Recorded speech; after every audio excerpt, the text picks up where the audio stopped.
മലയാളികൾക്ക് ഏറെ പ്രിയപ്പെട്ട നടിയാണ് അഭിരാമി. ഇപ്പോൾ രജനികാന്തിനെ കുറിച്ച് പറയുകയാണ് അഭിരാമി. അദ്ദേഹത്തിന് പഴയ ഹിന്ദി പാട്ടുകൾ ഇഷ്ടമാണെന്നും തന്നെ കൊണ്ട് സെറ്റിൽ വെച്ച് പാട്ട് പാടിപ്പിക്കാറുണ്ടെന്നും നടി പറഞ്ഞു. തമിഴ് യൂട്യൂബ് ചാനലായ സൂര്യൻ FM നൽകിയ അഭിമുഖത്തിൽ സംസാരിക്കുകയായിരുന്നു നടി.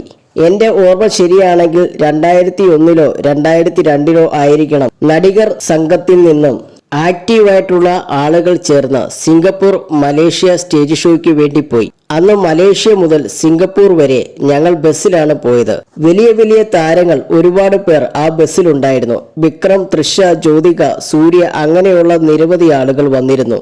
അന്ന് രജനി സാറും ഞങ്ങളുടെ കൂടെ ബസ്സിലാണ് വന്നത്. അദ്ദേഹം ആവശ്യപ്പെട്ട കാറിലോ ഫ്ലൈറ്റിലോ അദ്ദേഹത്തിന് പോകാമായിരുന്നു. രജനി സാറിന് പഴയ ഹിന്ദി പാട്ടുകൾ ഇഷ്ടമാണ്. അദ്ദേഹം എന്നെ കൊണ്ട് പാട്ട് പാടിപ്പിച്ചിട്ടുണ്ട്. സാർ ഏതെങ്കിലും ഒരു പാട്ട് പാടാൻ പറഞ്ഞുകൊണ്ടിരിക്കും. ഒരിക്കൽ സെറ്റിൽ എന്നെ കൊണ്ട് അദ്ദേഹത്തിന് വേണ്ടി പാട്ട് പാടിപ്പിച്ചിരുന്നു. അദ്ദേഹം വളരെ സിമ്പിളായ വ്യക്തിയാണ്.